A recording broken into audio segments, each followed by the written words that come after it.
అందరికీ నమస్తే. నా ఛానల్కి వచ్చినందుకు చాలా చాలా థ్యాంక్స్. ఈ వీడియో చూసి స్కిప్ చేయండి, ఓకేనా? ముందుగా మనం పులావ్ ఎలా చేసుకోవాలో 5 మినిట్స్లో రెసిపీ ఎలా ఉంటుంది అనేది చెప్తున్నా మీకు. ఆనియన్స్, పచ్చిమిర్చి, కరివేపాకు, మిల్లిమేకలు ఆయిల్లో డీప్ ఫ్రై చేసుకోవాలి.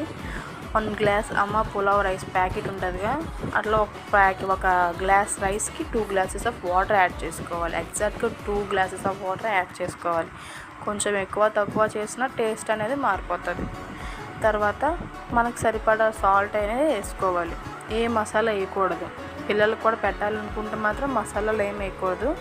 జస్ట్ సాల్ట్ వేసుకొని ఆ మసాలా రైస్కి ఉంటుంది కాబట్టి 5 మినిట్స్ మూత పెట్టేసుకోవాలి. కలిపేసుకొని మూత పెట్టేసిన 5 మినిట్స్ తీయండి. రైస్ అనేది చాలా స్టిక్కీగా ఎంత టేస్టీగా వస్తుందంటే మీరు అసలు ఊహించలేరు.